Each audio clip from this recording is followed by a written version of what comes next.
Hey guys, and welcome back to my channel. So today's video we are going to talk about sewing, and yeah, you guys probably expected this was coming because, as you guys probably know from literally everything that I've been talking about for the past almost year, I'm obsessed with sewing. So I know I've done a couple of videos and I will do my best to link them all up here. So I know the first one that I did, we did the bite-sized budgets, getting started with sewing. So I'll link that up there. I did the all well box top sew with me, which will also go up there. And I also have two different videos on the different notebooks that I use to organize my stuff. So I'll do the first one up here and then, you know, in a little bit, the second one. So I've done a couple of sewing videos. One of the things that I've had on my list to film for a while is to just kind of have a sit down chat about getting started with sewing, about how to organize your sewing space when you don't have a lot of room, and yeah, all of that kind of stuff. So I apologize if you guys aren't into the sewing content. Don't worry, I will have other videos. Like you guys know, at least once a month I'm gonna have my plan with me, but I just wanted to take the time and make a little bit of sewing content because it's something that I am obsessed with. Like, let's be honest, I'm obsessed with it. So let's talk sewing. It has been, so I got back into sewing because, as you guys might remember, I actually learned how to sew back when I was a child. So, you know, probably between 7 and 8 years old. I couldn't even tell you. My mom sewed a lot when I was a kid. So she would make us some clothes. She would always make our Halloween costumes. She would do like quilt style things. Like, she did a lot of that kind of stuff. And as we got older, she sort of, I think she just had less time to sew because she was doing other things. But also she never really got into doing garment sewing as much. Like, she did it when we were younger, but very kind of simple things. She never actually got to the point of making the type of clothing that like I'm making now, for example. But I did have that benefit of having sewing. Sewing was always a part of my life. My mom always had sewing machines. My best friend's mom also sewed. She did a lot of quilts and clothing and that kind of stuff. So it was something that both my best friend and I, we grew up knowing how to do, and it was something that we even did on our own. Like, we made little pencil pouches and different kinds of things like that. So sewing was a part of my life from an early age. But basically after about 12, I guess, I like literally don't even know. After about 12 years old, I basically didn't do any more sewing. You know, things got busy with, you know, middle school and high school, and then I went off to college and I was moving overseas and this, that, and the other. And it was just not, it wasn't something that I ever was really into. You know, I would do it and it was kind of fun, but there were things that frustrated me. And so I just never really got very good at sewing, and I never really found the desire to keep up with it. So fast forward to last April. Yes, last April. So last April I went to Seattle to visit my best friend, and we decided to do a little bit of sewing, to the point that I got so obsessed that while I was in the airport waiting to fly back to France, I ordered myself a sewing machine on Amazon and some of the basics that I would need. So yeah, it's been a thing. So it's now mid-March, and that means that I have been sewing again for almost a year. And you guys, I love it. Absolutely love it. So it has been fantastic. And I will say, so the first thing we're going to talk about with this is getting started. Definitely reference the video that I made on like the initial budget, but I will say that I got a pretty cheap sewing machine. I got one from a reputable brand, so I got a Brother. I got one that was a computerized one that has multiple stitches, and that was kind of the basics of what I was looking for. I don't even have all of the bells and whistles that you can have. You know, I don't have the auto, like the auto needle up, needle down, but it does enough. And so I think my machine was 120 euros, I think. So between 120 and 140 bucks, and it has served me very well. There are a couple of things that my machine has a hard time with. So for example, trying to sew on really thick fabric, so think like 10, 12 ounce canvas, it's a little bit tough. Even when I was sewing on lighter canvas, but I had multiple layers, things got a little bit dicey. But overall, every single thing that I want to sew garment-wise, my machine has been able to deal with. And it's great because I didn't drop 500 bucks on my machine. It was about $100, and it's, you know, served me very well. So that was my initial purchase. And the other thing was you have to get an iron and an ironing board because pressing seams is very important. But I honestly started out with just like black thread for the most part. And I've since gotten more and more things, obviously, but you know, there's not many things that you need to truly start out, especially if you're going to start with woven fabrics. Now, that is something that we will get to in a little bit. Getting into knits, that's kind of a different story, and I know everybody's got their own sort of opinion on this. I will tell you mine, you know, take it with a grain of salt. So definitely getting started. I didn't need a lot of stuff. Fabric is definitely the most expensive thing aside from actually getting the sewing machine, and that depends on where you get it. So I know, for example, in the US, there are a lot more options for secondhand fabric. So you can go to places like Goodwill, Salvation Army. There's some like secondhand creative shops. So places that are specifically designed to like recuperate notions and fabric and all of that kind of stuff and resell them for people to use. I have had a very hard time finding that in France. Part of it is just in my town. I think we just don't have, it's not this as big, for example, as Paris. And when I go into Paris, I do tend to go to the different shops that are all in one area. In Paris, I know they have stores where you can do, they do pre-cut sections, so they're typically in 3-meter sections, and they can be cheaper. And so, for example, when I went and got 6 meters of black double gauze because I could get it for much cheaper. It ended up being, I think it was 15 for the 3 meters, so it ended up being €5 a meter, which typically in my town, if I buy it by the meter, it's between 10 and 13, so half the cost.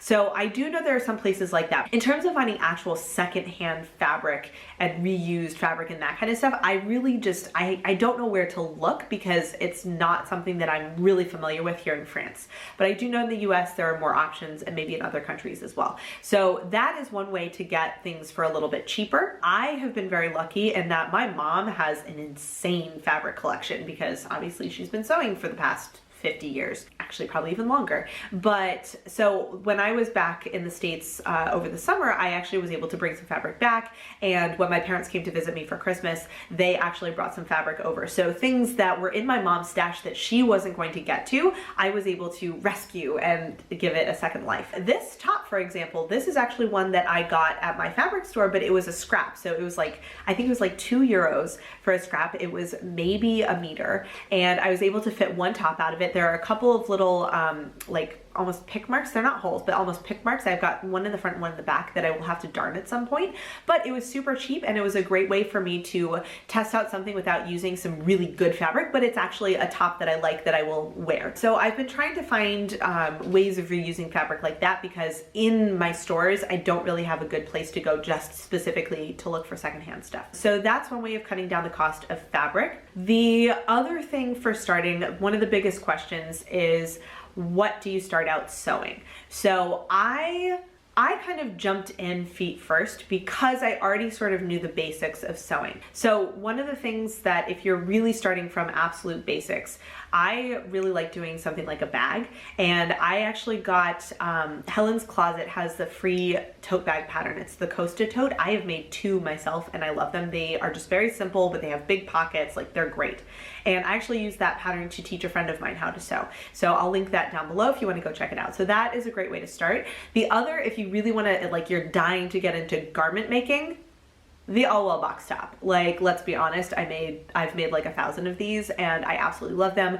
They're very versatile depending on what your style is. Obviously this is not going to be your style. I tend to like really oversized tops that I then will cinch, or I'll wear over something cinched but like have them be baggy or whatever. So if that's your style, this is a great pattern to start with because the instructions are fantastic. It comes with a hacking guide, which means that you can take this very basic top and make so many different variations. So actually, let me do a little show and tell. So this is a collection of most of my box tops. I've got 2, 4, 6, 8, plus I'm wearing 9, plus I'm wearing the dress, so 10, and I've probably got another 6 hiding in various places. So as you can see, there are tons. Ooh, this is not a box top.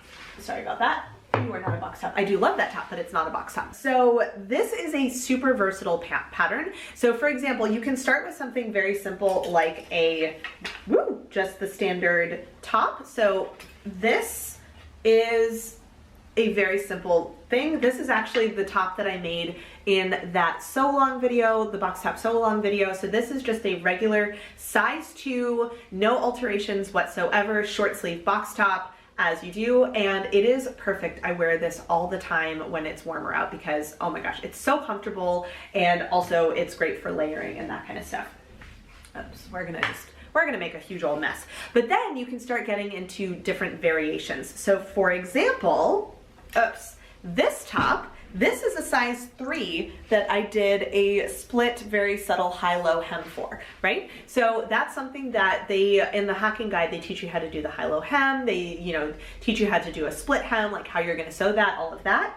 I've also got a hack that I did myself. So I based the ties off of a top that I already had, but I basically just did an all-well box top. this is a size 2, the cropped version, plus I added ties. I've also got a size 2 crop version, a size 2 crop version with ties that I did this sleeve hack where I basically made super wide sleeves and then I did elastic on there so that I can wear it in the winter.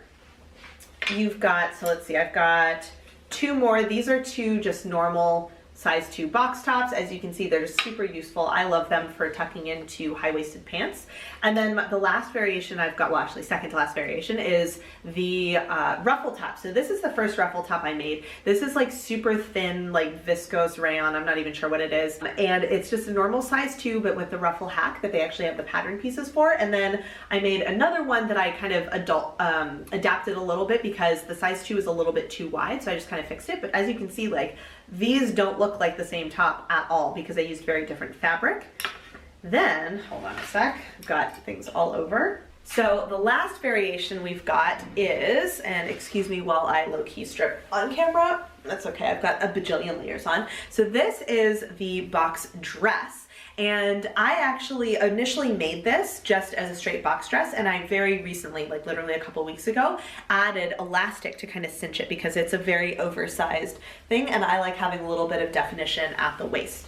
So that is, honestly, if you want to start with garments and you like sort of the oversized look, or you use any pieces like that for layering, the all-well box top is absolutely fantastic for starting with because there's so many possible variations. And like, I'm not even showing you guys my long sleeve versions. I've got different long sleeve. I've got one in a knit. I've got 2 in flannel. I've got some in like raw silk, like literally so many possibilities with this top. And it's very simple. Like, there's not too many pieces that go into it. You don't have to worry about tailoring because it's designed to be oversized. Like, honestly, great starter pattern. So I would say those are kind of the two things. Find a really simple top pattern. And I mean, I rep All Well Workshop all day, every day, because my best friend is one of the 2 on the design team and I absolutely love their stuff. I think that they put so much love and care into their patterns, but that's not to say there are tons of other boxy top patterns that are out there. If you find one you like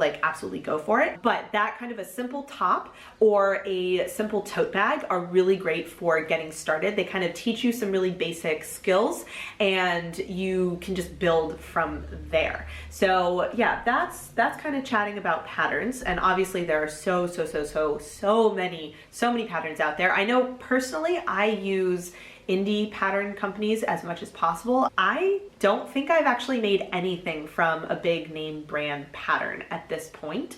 I've got a couple in my stash because I brought back some patterns from my mom, but most of the patterns that I've got are going to be indie patterns. And so that moves on to how the heck do you deal with patterns when you have to print them at home? So with indie patterns, I tend to do the print at home version just because I live in France. A lot of them are based in other countries, and so shipping for paper patterns is pretty expensive. So I've gotten really good at doing the print and assemble of at-home print at home patterns. Basically, I've gotten really good at it. So the first thing, obviously, you need to have a printer. So what I've kind of done is I buy paper and that's what I use for printing patterns. If I have to print anything for work, I try to recycle something that I've already printed on one side of, and that kind of cuts down on my paper consumption just because I am consuming a lot of paper as a process, as part of this process of making patterns. So the first thing you're going to want to do is follow whatever the instructions are in the pattern. So pretty much every single at-home print at home pattern that I've ever used gives you some sort of settings. The basic settings are going to be it's either print at full size, print at actual size, or print at 100%. So you just need to make sure you do that. You absolutely are going to want to print that first test page, and it's got the little square that you have to measure. Measure that because you don't want to have started printing your entire pattern and then realize that that square is actually the wrong size because you didn't fix your settings. don't do that. It's a nightmare. The next thing, I would absolutely recommend getting some kind of a paper cutter. So this is the paper cutter I use. I actually do have a giant guillotine one that I use for notebook making, but for printing for patterns, I really like using this one. I can do up to 12 sheets of paper, but what I like is I can see very clearly where I'm cutting through. So I've just kind of gotten into a habit where I always cut off the right and the top. Literally, I do it so much now, I don't even think about it, but I always cut off the right side and the top side, and I do it for all of the pages, and then you start putting them together. So this is your friend, because otherwise you have to try and do it by hand. You have to try and make sure it's, you know, you're cutting in straight lines. That, yeah, it's easier if you have this. Then you have to actually assemble your pattern. So I typically use washi tape just because I bullet journal and I have a ton of washi tape. So I have a couple that I just use, and I just dedicate like entire rolls of washi tape to pattern assemblage purposes, and I actually keep them in my sewing bins, which I will show you guys in a second. But washi tape is great. Whatever you have on hand. Basically, I did washi tape because it meant that I didn't have to go out and buy different tape, but you could absolutely use Scotch tape if you have it. You could probably use packing tape if you wanted. I do like washi tape because you can move it. The one thing is, once you start folding the patterns up with the washi tape, sometimes things can move, but like, nah, it's fine. It's not the end of the world. So after you tape your patterns together, then you have to cut out all of your pieces. I have kind of two different approaches. So with certain patterns, specifically patterns that are not layered. So there are certain PDF patterns that are layered, which means that you can actually go in and uncheck the sizes you're not going to make. That basically just means that it's a little bit easier figuring out if you need to grade between sizes or if you're only going to do one size. Like, it makes it a little bit easier. So on patterns that don't have that option, I print out everything, and then I take tracing paper, and I have this massive roll of pattern paper. I think it was like 10 meters, and I actually need to get more, but unfortunately I don't know when I will be able to do that. So I use pattern paper to then trace out my size, especially for the patterns where I have to print all of the sizes out. For other patterns, I typically will go, especially if it's something that I'm pretty confident that I will be able to make the right size, so something that's not super fitted.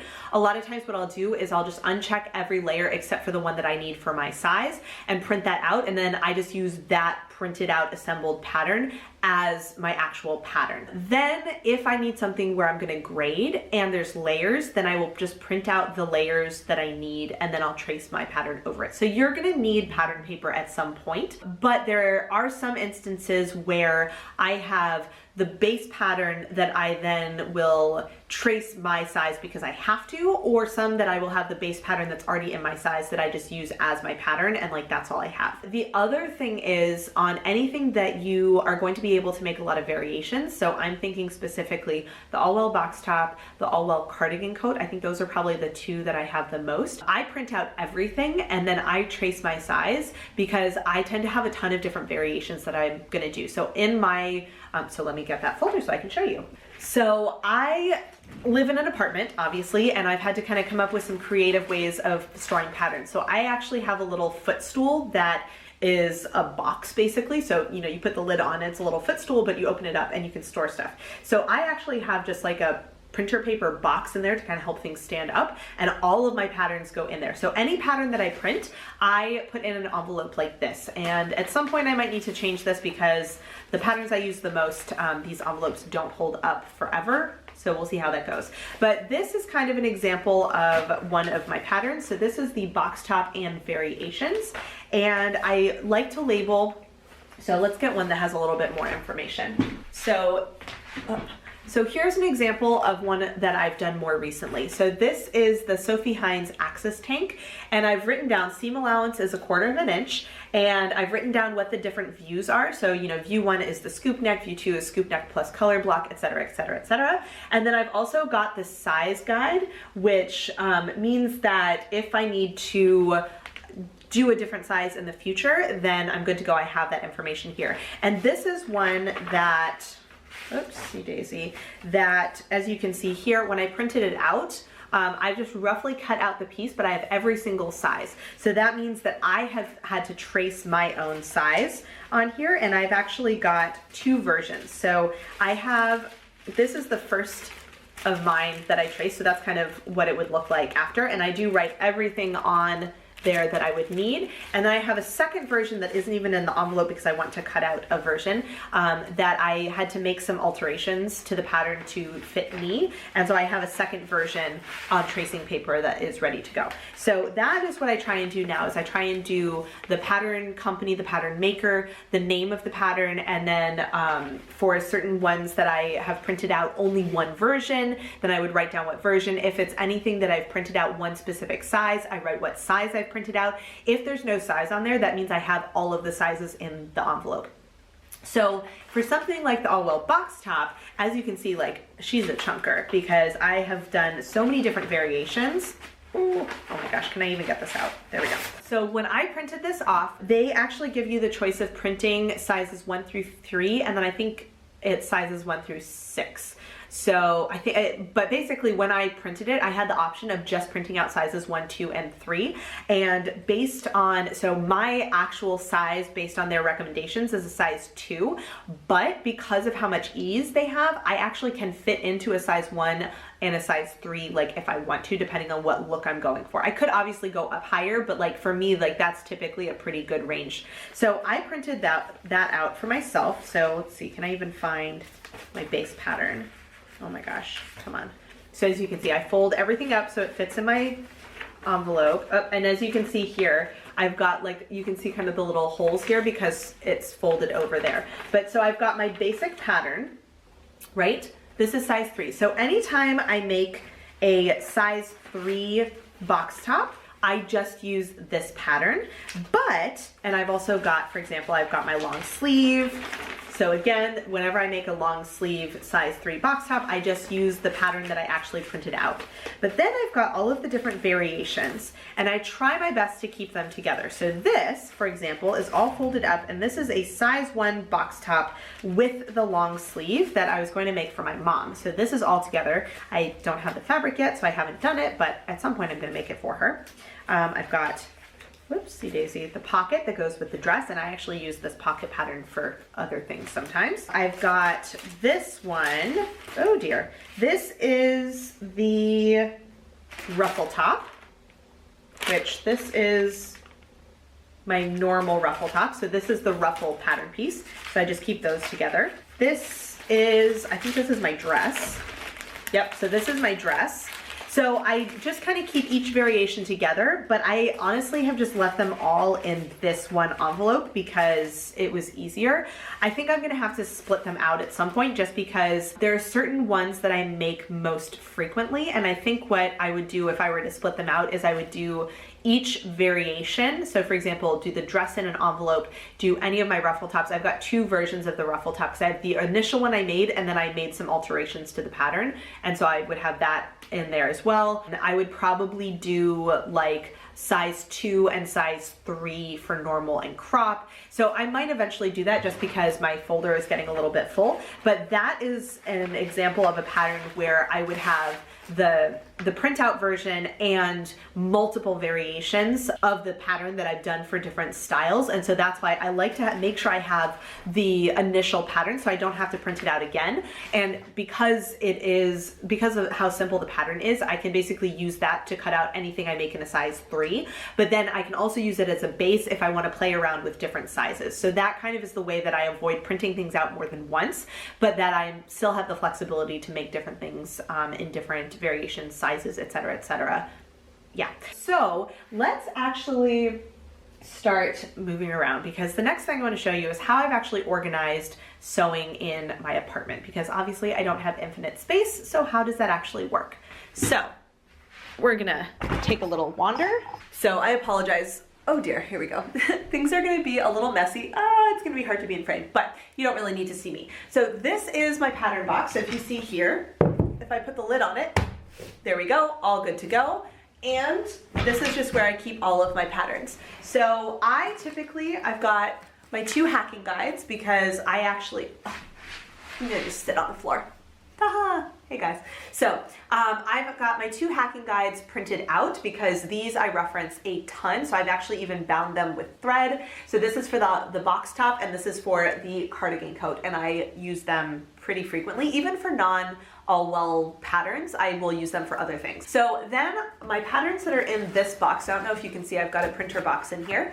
So the patterns I've got in here are roughly in order. So I've got bags, tops, dresses, pants, and lounge, essentially. So those are all the ones that I've gotten here. And then these are the ones that I either haven't made and want to make soon, or have printed out but have not yet cut out the pattern. So one of them, this one. So this one, for example, when I print out a pattern, see, I've got all of my pages. I have not put anything together, but I go ahead and I stick it in a folder. So this is the So Altered Style Dion Duster Cardigan View B, sizes 6 through 14. So this is one where it was layered, but because I figured I would make different sizes over time and I didn't want to have to reprint out all the different sizes, I took sort of the low end of my measurements and the high end of my measurements, and I just printed that particular range. So I've already got it in the envelope. The next step is going to be cutting the sides, taping together, cutting out, tracing my size, etc. I've got, for example, this is for a pattern I'm working on that I need to do muslins, and I've actually stuck the muslin that I've already made of the bodice in here so I wouldn't lose it. I've got, what's one? This is the Amy jumpsuit from Closet Case Patterns, and I've basically got it all ready to go, except that it's every single size. So it's up here in the front because I need to trace my size. So that is kind of how I organize my patterns, and this way, when I'm not using them, I just put this on here and it's in front of my couch, and I can just, you know, use it to prop up my feet. So this, like in my living room, is where I keep most of my sewing stuff. So obviously my patterns, I'm sitting on my little poof right now. So my patterns live right here, but I also have all of my sewing equipment. So I'm gonna have to move stuff. Sorry guys. Ugh, it's very messy because I have clothes everywhere. So let's take a look. So this is where I keep my sewing machine. As you can see, it's just back up against the wall here. But when I actually sew, what I can do is move some stuff out of the way. I pull my little light and I pull my machine. And what's great is I actually bought this desk lamp specifically for sewing, because when I turn it on, it gives me a ton of really bright white light. So when I don't have good light, I can just turn this on and use it for sewing. And then here you can see I've even got, whoops, I've even got my foot pedal right there. So when I'm not sewing, I kick my foot pedal back, I push my sewing machine back against the wall, and we're good to go. So this is my main sewing station, and when I'm actually sewing, I would not have all of this stuff over here. I would kind of clean this stuff off so that I would have more room to work. And typically I have, my laptop is right up there, so I don't usually print out the instructions. So I would just have the instructions open on my laptop so I can refer to them as I'm actually working.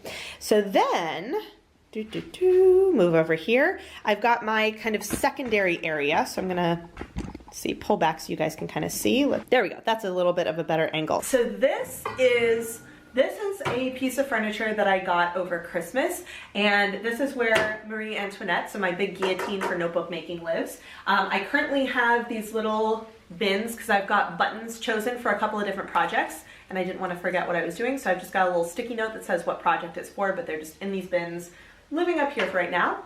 I have a bowl that I actually use for scraps. So I was sewing last night, so it's actually still full because I haven't actually put it anywhere. But what I do is I save all of my scraps in a gallon Ziploc bag, and I'm gonna use them for scrap projects later. So whenever I empty this bowl out, it goes in the Ziploc bag, and I'm ready to go for the next bit. Then this is where we get, all of this is sewing stuff. So these are some bins that I got. So this is my most used items. So I've got, oh dear, I've got little containers. So these are my Wonder Clips.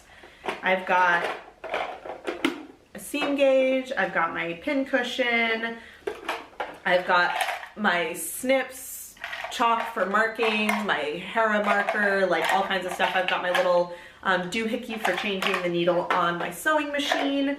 This is my little bin. Oh dear, come on you. It's not gonna close. This is my little Tupperware where I keep the washi tape that I use for doing patterns. I also have a pencil sharpener because some of my little marking tools I have to sharpen periodically. And then I've got a bunch of, safety pins. So specifically for doing quilting stuff, but always handy to have. So when I'm actually sewing, I typically pull this out and put it on my desk while I'm working. Then I've got this stuff organized. This I need to go back through. So I've got, I tend to use bias tape from the fabric I'm actually sewing with. So I've got a lot of leftovers that I might use for something. I've also got twill tape in here. I've got like random cording. This is actually cording from like my grandmother. So like, you know, you can find stuff anywhere. So yeah, this is basically just twill tape and cording of various sizes and whatnot. This, oh dear, this is where I keep all of my cotton webbing and all of my elastic. So this is basically, it's a lot of black as you can see, but that's just what I use. So that, oops, you go over here. So that is what I keep in there. Then in my drawer, I have a couple of little bins. There we go. So in my drawer, I've got a couple of little bins to kind of help me organize. So this is a set of sewing machine feet that I got. So I can, switch out and use whatever sewing machine foot that I need. It's not super well organized, which is why I keep this, which is an explanation of what each foot is. I've got a little set of bias binding tape. I've still not used these, but someday I have them in case I ever do need, whoops, in case I ever need them. In the back, so kind of hidden in the section of places I don't use very much, this is all knitting supplies. So needle points and stitch markers. These are a bunch of paper measuring strips from IKEA that I will use whenever I get into tailoring, which is on my list. This is my box of, my box of zippers. So I've tried to kind of organize them by shortest, like shorter ones, medium sized ones, longer ones. But I go through, there's a $1 zipper box at my sewing store. And so I try and go through and pick out ones and colors that I might actually use so that when I have a project, I don't have to always go out and buy zippers. Sometimes I do have to go and buy a specific zipper, but I always try and shop here first to see if I have something I can use. Put that there for now. This is my little bin of pattern weights. So these are little pattern weights I made. I got this, a pattern for this off of, I will have to check. I think it's Patterns for Pirates, but I'm not 100% sure. But it was just this little pattern weight guy. And so I made a bunch of them with scrap material that I've got and filled them with rice. So those are really good for holding down my pattern pieces. I've got my tailor's ham, or whatever you call this. And then these are buttons. So I've got, oh my gosh, I've got a little button gauge, which I actually just got, and I have several projects that need buttons, so I'm really excited to actually finally use this. I've got this, which is a little organizer that I've had for literally probably 25 years. And all of these buttons are hand-me-down buttons from my mom. So she went through her button bins and brought me a whole bunch of buttons. And so right now, I think I have one project that I actually bought buttons for, which is, oh dear, come on, which are actually these buttons. Oh no, that's a lie. I bought a couple of black buttons for pants because I have button-up flies that I'm gonna do, but I think I've maybe bought like 12 buttons in the entire time I've been sewing. So these are gonna be for an all-wool cardigan coat. But whenever I have a project that requires buttons, I come over here and I shop my stash first to see if there are, you know, to see if I can use the buttons in here before I go out and buy any. All right, it's all kind of jigsaw puzzly in here. There we go. Okay, so then on the bottom here, I've got lining fabric and this like kind of suiting that I actually got from an Instagram friend, and I have an idea for this project, but I don't really have any extra space for it, so it's just living here until I can get to it. I've got batting for doing quilts and coasters and stuff, and then I've got all of this striped cotton. I want to make some combinations. So that is the pattern that was in my pattern box that has the muslin bodice in it. That's actually what I want to use for this. But I actually just got a bunch of extra of this cotton because I absolutely love it. It is so soft. I have a dress out of it, and I'd like to make like a button-up top and like, yeah, so I just have a ton of this fabric because I got it for 50% off. So like, yeah, why not? The next section over here is, here we go. We've got this lower section here. So this is a bin that has what's left of my, I got just this like basic black cotton that I've been using for doing muslins, and I had 5 meters of it, and this is basically all that's left, and it's all like in pieces, so I'm trying to use it for various projects. I need to maybe find a home for this and do some scrap projects soon, but for right now it's just living in here.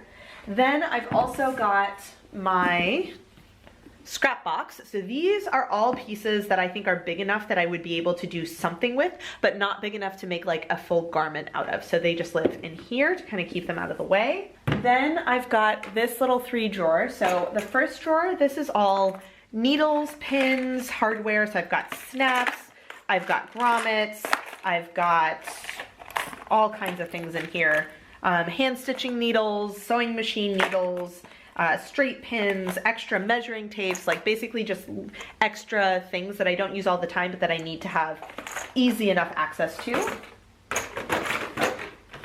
This is my tool, specifically cutting tools for the most part, but also other stuff. So I have my main rotary cutter. I've also got a fabric and a paper one. So I've had this one. This is a nice Olfa one. And I've had this one for a while, and I just found this one. It was like $4. And so what I'm gonna do is whenever I finish using a rotary, the blade on my fabric one, I'm gonna switch it over to my paper one to get second life out of and use it for cutting paper. So that is that. I've also got a rotary blade sharpener, which I have left in the packaging because all of the explanations are on there. So I wanna wait until I need to use it for the first time. Then I've got fabric scissors, X-Acto knife, leather punch, pinking shears, little birdie scissors, extra blades, like basically a precision cutter. Like all of my cutting implements just kind of live in here, with the ones that I use the most on the very tippy top, which is those 2 scissors. Then, oh dear, bottom is thread. So I've got a little bobbin case, and what I've done is I have organized my thread on this little grid here. So basically, like black and white thread. This is all, these are all heavy duty thread, these like 6 up here, and then all of my various colored threads over here. And I took a day and I just went through and I made sure I had bobbins for all of my thread. So these are all of my various things. As you can see, I use black thread the most. So I typically buy at least 2 spools of 1,000 meter black Gutermann thread on Amazon because that's typically the cheapest that I can find it. And I just like buy 1 or 2 at a time, and they last me for a good long while. And then anything that's in a color, I don't use nearly as much. And so a small little, like, what are you? 300? Yeah, a 300 yard spool usually will last me for a couple of projects. So that is down there. Up. Then, as you can see, I actually have 2 sewing machines. So I made the decision maybe 3 months ago that I was doing enough sewing that I really wanted to invest in a serger. So I did some research and I decided to go with, it's the JUKI MO4S, and from everything I can read, it is a semi-professional machine, which is what I really wanted. It's, you know, pretty weighty, it's not gonna move around on me, and I wanted it because, for one, I wanted to, I figured it was going to be a lot easier for doing knits. Also, there is the zigzag stitch on the regular sewing machine, but I've done a couple of garments where I've done that as a finishing stitch, and I just don't really care for the look of it that much. I really like the look of a nice, like, serged finish. And so I, you know, after, you know, sewing for 6 or 8 months, I was like, okay, I'm doing this a lot. I've made a ton of garments. You know, I have plans for so many more. It's something I really enjoy doing, so I'm gonna go ahead and invest in a second sewing machine. And so typically I've got black serger thread on here, but I actually saw, so Mac Makes Space on Instagram, she posted a picture a while ago of, you know, if you're going to buy multiple serger threads, these are the 3 colors that are going to be the most versatile. And so it was gray, ivory, and rose. So as you can see here, I've got pink. This was rose. It's a little bit lighter than I would have liked, but like, it's fine. So I've actually got the pink on here because I used it on, where's my shirt? Here. Because I actually used it on this shirt. Oh, I was playing around with it and I thought that would look really cool, and I actually kind of love it. So I have got the pink on there. I'm gonna need to switch it back to black, I think, soon, because I have a couple things that I'm gonna need to do with that. But I just went ahead and got my machine. I love it. I've been using it so much. I feel much more comfortable working on knits now because my poor machine, I use so much, and like it's not a super heavy duty machine, and as I mentioned, I like the look of a serged finish better than just a straight zigzag for most things. So hence. Now what I did kind of have to play around with is where I could put it, because the one thing that this machine did, the two plugs, so the wall plug and the pedal, both come out of a plug that's over on this side of my machine, and the pedal, like the cord length for the pedal is not very long. So to show you, let's see, I don't even know if you're gonna be able to see it. So you see my pedal here? If I pull it out, this is literally as far out as I can pull it. And it does not want to stay out really. I was initially going to keep my serger in my bookshelf because I have like a block that it would actually fit if I push down, if I push down the little, the thread hanger thingy. If I push that down, it actually would fit in my bookshelf. And as I like got it out and was trying to set it up, I was trying to see how I could use it on my regular, on my desk table, and I realized that my table is too deep for me to actually reach the plug if it's plugged in. And so I have this little console table that was, I used to have my TV on it, and I'd been thinking for several months, like almost a year, that I kind of wanted to get rid of my TV because I don't use it very much. You know, typically if I'm gonna watch stuff, I use my iPad because I'm gonna move around my house and like all of that, and I just don't really use a TV. So I serendipitously was able to donate my TV to a family that my colleague knew about who needed one, and I was like, hey, good, take it. So I no longer have a TV, which meant I had this console table, and it is literally like, it's basically as deep as my forearm. You know, it's only this wide. And so my serger fits on there perfectly. There's not a lot of extra space, but it also means that I can actually reach the pedal, and I can just kind of kick the pedal under the table when I'm not using it. But so now I have a dedicated table for my serger, and then I just use my sewing machine on my main table, which is great when I need to go between the two, is I can have them both set up all the time. The next thing is going to be actually making a case because they do get kind of dusty. It's on my list. But that is kind of the situation with this table over here. So that is, I have a little bit more storage I'm gonna show you guys. This is gonna be a really long kind of random video, but hopefully you guys won't mind. So as you guys can see, I've got my little, here we go. I've got my little bookshelf over here, little. And I have only one drawer, oops. I've got one drawer dedicated for sewing stuff right now. So this is my serger drawer. So I've got all of my extra serger feet. And then I've got my extra serger thread. So I currently have 2 sets of thread on my serger table because I was switching between them. But typically I've got 4 sets. So I've got black, pink, rose, this beige, and this dark gray, which as you can see, I haven't even opened yet. But any of the 3 that I'm not using all live in this drawer. So they're out of the way, and it's perfect because I have 4 huge cones. So it takes up a lot of space. So that is just my serger drawer. The other side over here, this is where I keep my lint roller because for certain fabrics they get super messy. And I've got my iron over here, and I also have a little, here we go. I've also got a little dish towel that is specifically for ironing. So when I'm doing interfacing and you need to cover it with a damp cloth, I just use this. And then I let it dry out, obviously, before I put it back. I have one other thing in here. I have my bookbinding glue. I have a huge tub of it, so it's just kind of in the back there, but mostly it's like ironing stuff over there. And then over here, these are my sewing books. So I have 2 sewing books. So I've got the Merchant and Mills sewing book, and I've got Breaking the Pattern. And then this is also where I normally keep all of my sewing project notebooks. However, I've been sewing a lot lately, so they're currently living on my table. So this is the one, this is my sewing project notebook of completed projects that I just finished up. And then I've got my current one, which is the Baron Fig Clear Habit Journal. I've got the little red handmade notebook for planning, and then I've got the little sketchbook that I use for planning out projects. So they normally would live in here. So I tried to consolidate sewing stuff as much as possible, but it is kind of everywhere. Then I keep, so in terms of other stuff, I have little hooks on the side of this. So I have French curve stuck over here.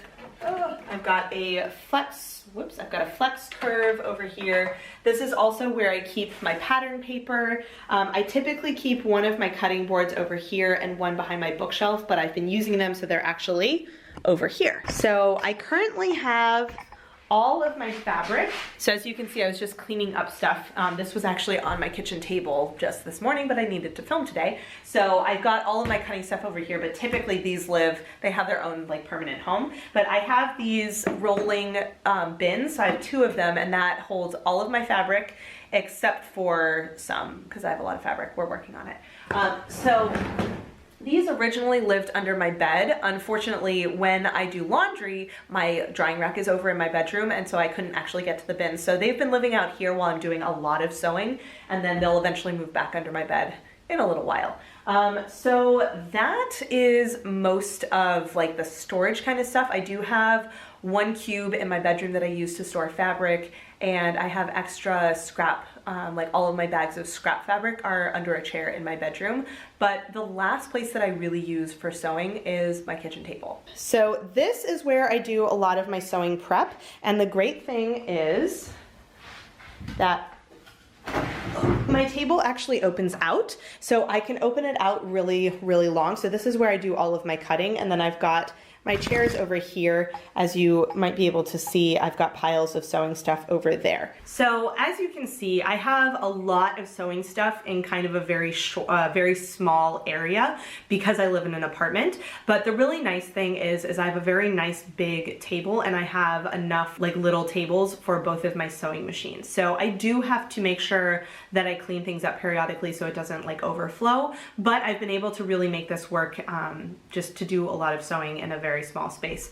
I could potentially lay out fabric right in here, but I tend to not do that because I don't like sitting on the floor to cut out fabric for whatever reason. But yeah, so that is kind of getting started with sewing, you know, organizing things in a small space when you live in an apartment, for example, or maybe even in a house if you just don't have a really like large space to dedicate for sewing. This might give you some ideas for how you can organize your space. So yeah, it's gonna be a super random all over the place video, but I just wanted to spend a good long while chatting about sewing, and this was, I figured, a semi-useful way to go about doing that. So yes, if you guys have any comments or questions, let me know down below, and I will see you guys in my next video. Bye. Hey guys, so if you've made it all the way to the end of this video and are actually watching my end screen and you're not subscribed to my channel, I would really appreciate it if you would. There's a little button right there for you to do it. And if you're interested in watching some more of my videos, I have links to 2 of my older videos off to the left there, so you can check those out if you would like to, and I will see you guys in my next video. Bye.